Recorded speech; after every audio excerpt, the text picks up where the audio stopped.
നമസ്കാരം. നടി ഹണി റോസിന്റെ പരാതിയിൽ വ്യവസായി ബോബി ചെമ്മണ്ണൂരിനെ പോലീസ് കസ്റ്റഡിയിൽ എടുത്തിരിക്കുകയാണ്. എന്തായാലും ഏറെ നിർണായകമായിട്ടുള്ള ഒരു വാർത്തയാണ് ഇന്ന് പുറത്തു വന്നത്. ബോബി ചെമ്മണ്ണൂരിനെ പോലീസ് കസ്റ്റഡിയിൽ എടുത്തുവെന്ന്. ബോബി ചെമ്മണ്ണൂരിന് രക്ഷപ്പെടാനുള്ള യാതൊരു അവസരവും നൽകാതെയാണ് കൊച്ചി പോലീസിന്റെ നിർണായക നീക്കം ഉണ്ടായത്. ഈ നീക്കത്തെ പറ്റി പറയുമ്പോൾ കൊച്ചി പോലീസ് ബോബി ചെമ്മണ്ണൂരിനെ എങ്ങനെ കസ്റ്റഡിയിൽ എടുത്തു എന്ന ദൃശ്യങ്ങളും അതുമായി ബന്ധപ്പെട്ട റിപ്പോർട്ടുകളും കൂടി നമ്മൾ കൂട്ടി വായിക്കണം. കാരണം വളരെ നിർണായകമായ ഒരു സമയത്ത് മുൻകൂർ ജാമ്യാപേക്ഷ പോലും ബോബി ചെമ്മണ്ണൂരിനെ തേടുന്നതിന് മുൻപാണ്, അതിനുള്ള സാവകാശം പോലും ലഭിക്കുന്നതിന് മുൻപാണ് കൊച്ചി പോലീസ് നിർണായകമായിട്ട് ബോബി ചെമ്മണ്ണൂരിനെ വയനാട്ടിൽ നിന്ന് കസ്റ്റഡിയിൽ എടുക്കുന്നത്. നടി ഹണി റോസിന്റെ ലൈംഗിക അധിക്ഷേപ പരാതിയിൽ വ്യവസായി ബോബി ചെമ്മണ്ണൂരിനെ പോലീസ് കസ്റ്റഡിയിൽ എടുക്കുന്നതിന്റെ ദൃശ്യങ്ങൾ ഇപ്പോൾ പുറത്തു വന്നിട്ടുണ്ട്. ഈ ദൃശ്യങ്ങൾ ഏറെ ശ്രദ്ധയോടെ തന്നെ നമ്മൾ കാണേണ്ടിയിരിക്കുന്നു. പ്രതിയുടെ വാഹനത്തിന് കുറുകെ വാഹനമിട്ട് വാഹനത്തിൽ നിന്ന് വിളിച്ചിറക്കുന്നതിന്റെ ദൃശ്യങ്ങളാണ് പുറത്തു വന്നിരിക്കുന്നത്.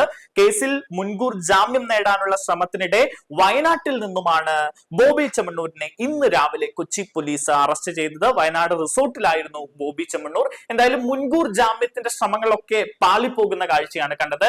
കൊച്ചി പോലീസ് കൃത്യമായി ഇടപെടൽ നടത്തുകയായിരുന്നു. ഒരു ലൈംഗിക അധിക്ഷേപ പരാതിയിൽ വളരെ ചടുലതയോടുള്ള ഒരു നീക്കം എന്ന് തന്നെ നമുക്ക് ഇതിനെ വിലയിരുത്താം. കൊച്ചി പോലീസിന്റെ ഒരു മാസ് എൻട്രി തന്നെയാണ്. ബോബി ചെമ്മണ്ണൂരിന്റെ വാഹനത്തിന് കുറുകെ വാഹനമിട്ട് ബോബി ചെമ്മണ്ണൂരിന്റെ വാഹനത്തിൽ നിന്നും അദ്ദേഹത്തെ വിളിച്ചിറക്കിയാണ് പോലീസ് ബോബി ചെമ്മണ്ണൂരിനെ കസ്റ്റഡിയിൽ എടുക്കുന്നത്. കോയമ്പത്തൂരിലേക്ക് കടക്കാനുള്ള ശ്രമത്തിനിടെയാണ് കൊച്ചി പോലീസിന്റെ മുന്നിൽ ബോബി ചെമ്മണ്ണൂർ പെടുന്നത് എന്നതും ശ്രദ്ധേയമാണ്. അതായത് ഒളിവിൽ പോകാൻ പോലും ബോബി ചെമ്മണ്ണൂരിന് കഴിഞ്ഞില്ല. കഴിഞ്ഞ ദിവസം മുഖ്യമന്ത്രി ഹണി റോസിന് ഉറപ്പ് നൽകിയിരുന്നു ഈ വിഷയത്തിൽ കർശനമായ നടപടി ഉണ്ടാകുമെന്ന്. എന്തായാലും അങ്ങനെ ഒരു നടപടി തന്നെ ഉണ്ടായിരിക്കുന്നു. വ്യവസായിയാണ്, വലിയ പിടിപാടുകൾ ഉള്ള ആളാണ്. അദ്ദേഹത്തിന് രാജ്യത്ത് പലയിടത്തും വ്യവസായ സംരംഭങ്ങളുണ്ട്.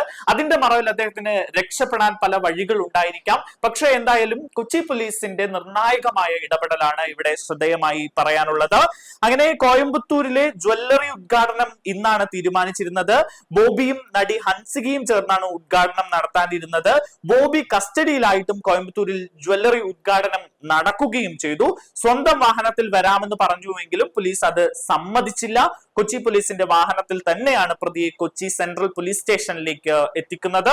8 മണിക്ക് മുൻപേ അവിടെ എത്തിച്ചേരുമെന്നാണ് അറിയാൻ കഴിയുന്നത്. വിശദമായി അതിനുശേഷം ചോദ്യം ചെയ്യും. ഹണി റോസിന്റെ രഹസ്യ മൊഴി കൂടി ഈ സമയത്ത് രേഖപ്പെടുത്തുമെന്നും നമുക്ക് അറിയാൻ കഴിയുന്നു. ബോബി ചെമ്മണ്ണൂരിന്റെ അറസ്റ്റ് ഉടൻ തന്നെ രേഖപ്പെടുത്തുമെന്ന് കൊച്ചി DCP അശ്വതി ജിജി അറിയിക്കുന്ന സാഹചര്യം ഉണ്ടായിരുന്നു. ബോബിക്കെതിരെ മറ്റ് പരാതികൾ ഉള്ളതായി ശ്രദ്ധയിൽപ്പെട്ടിട്ടില്ല. കൊച്ചിയിലെ അഭിഭാഷകരുമായി മുൻകൂർ ജാമ്യ ഹർജിയെ കുറിച്ച് ബോബി ചെമ്മണ്ണൂർ ആലോചന നടത്തിയിരുന്നു. സോഷ്യൽ മീഡിയയിലൂടെ ഖേദപ്രകടനം നടത്താനായിരുന്നു ഇയാളുടെ ഒരു നീക്കം.